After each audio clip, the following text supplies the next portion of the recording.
Imagine you're a guy who decides to give in to the call of the wild, the other wild, like in Wild Side of Town.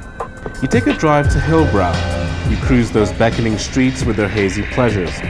A gorgeous nubile thing comes up to your window. It says, "Follow me to my room." You oblige, of course. You take off your clothes. You wait for romance, for sweet temptation. When the radio songs come true, when love comes knocking, but with a difference. She tells you she needs to get something from another room, and you wait there on the bed for your money to start working. But your love boat doesn't come sailing in. You feel something's not right. That sort of abandoned feeling. You look down to the floor and realize you don't have any clothes.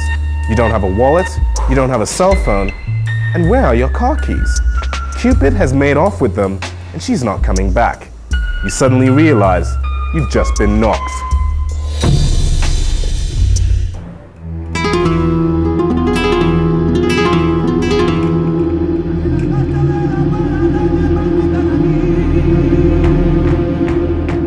Carol is the queen of knocks.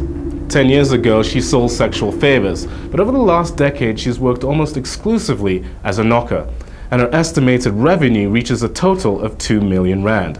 Not only has she mentored some of the girls knocking today, but she has perfected and fine-tuned some of the finest knocking maneuvers on the street. Knocking is luring a man into a place or wherever, parking in a quiet place, and conning the man that you're going to do business with him, and then taking whatever you can from him, whatever possessions he has that you can get. Yeah. Oh, you want me to stay? You think I can stay with the boyfriend? Hmm? I think so. Huh? I don't have those things. No. Oh, so quick. Come this side, baby. Take my shoes off. Why are you putting your clothes off so quickly, doll? You're not even giving me time to even catch my breath. Huh? You're really making me feel like a hooker today, China. Huh? Go fucking quickly. Yo! And this big thing? Really? You were at the front of your queue, doll. There's no people. You're in the first five, or otherwise they gave you the pole they were all hanging on. Carol is aware the policeman's wallet is on the table. She pretends to look for something to smoke. When he looks away, she quickly grabs his wallet. Now she has possession of the valuables, she invents another excuse to leave the room. At the end of the day, I ended up taking his wallet from his pants, and he had a lot more than 30 rand in his wallet. I left the bed, he grabbed me, physically grabbed me, threw me on the bed, put me down, and I said, "Hey, wait, slow down a bit, baby, you know, this is actually rape, what you're doing now." And he smiled. Carol manages to prise herself from the lustful policeman's grip without him noticing the wallet in her hand. He pauses for a while, and then realizing something is not quite right, he dresses himself quickly. He discovers that love and money have just flown out the door. Why do you knock? The reason I knock is because when I came into this business, I was an honest prostitute. I did business with every customer. I'm the most gullible person there was. I believed everything every man had to tell me. I was taken to the weirdest and remotest places. Besides being raped, beaten, even doing sexual favors and receiving your money, you get 2 out of 10 men will take that money back when you finish your sexual favor. So it's a case of I get in first now before they do. Well, babe, put it this way, I've been through everything. I've been stabbed twice, I've had a gun stuck up my nostrils, in my ears, in my eyes, even up my private parts, right up my private parts, for being an honest business lady. And this is why I've resulted to what I'm doing now, yes. At the end of the day, we might be business ladies, but we're still human beings. We have feelings, we have emotions.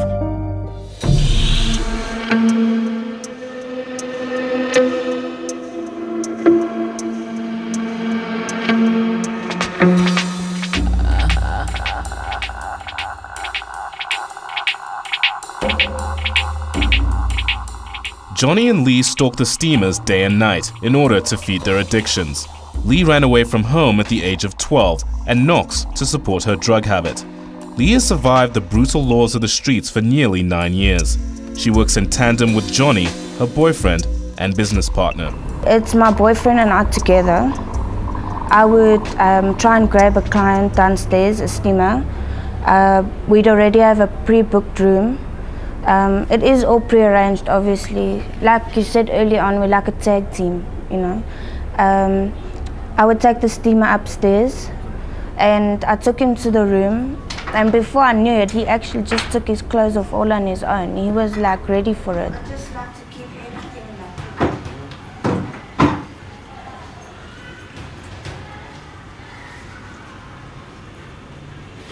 What did you say about drinks? Yeah, let me get that quicker. So I went into the bathroom, you know, the whole stalling thing. Did you put on attention? Until he comes up.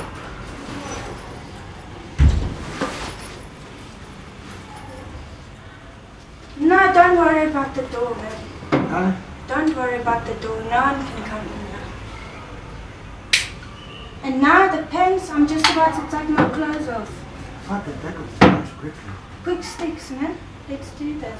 John burst in the door. The door got stuck though, because the lock was like a bit funny. So I went and opened the door.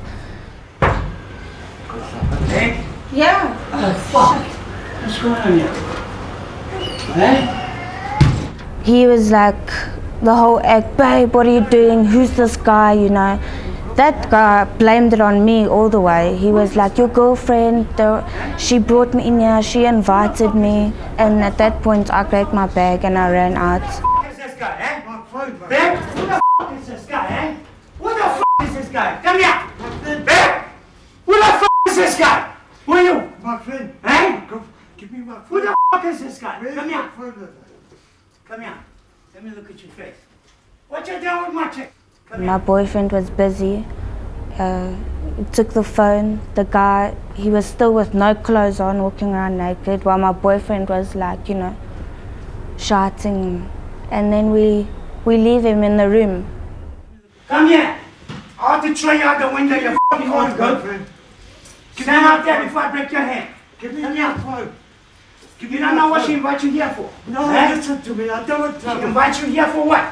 Where's my phone? Eh, is that what you do, you dirty old maggot? Listen, What the f*** you doing with my chick? And he's probably all shaken up and, you know, he just wants to grab his clothes and go. So, yeah, we take the phone and we go sell it, and the rest is history. Move it, you f***ing old goat. Move it. She invites you here for what? And the knocking, do you feel bad when you do it?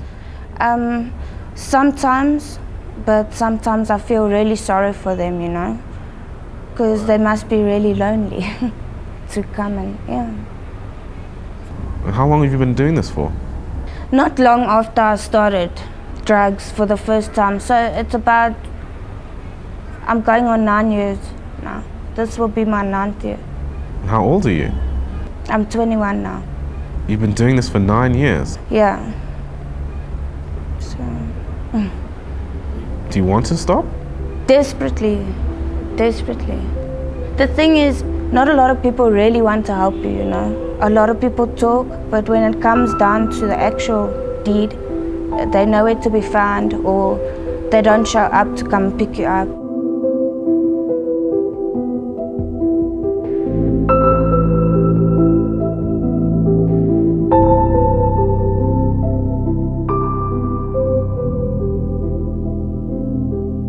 Is knocking cruel, or is it just revenge on unfaithful husbands who should be with their loved ones in the suburbs?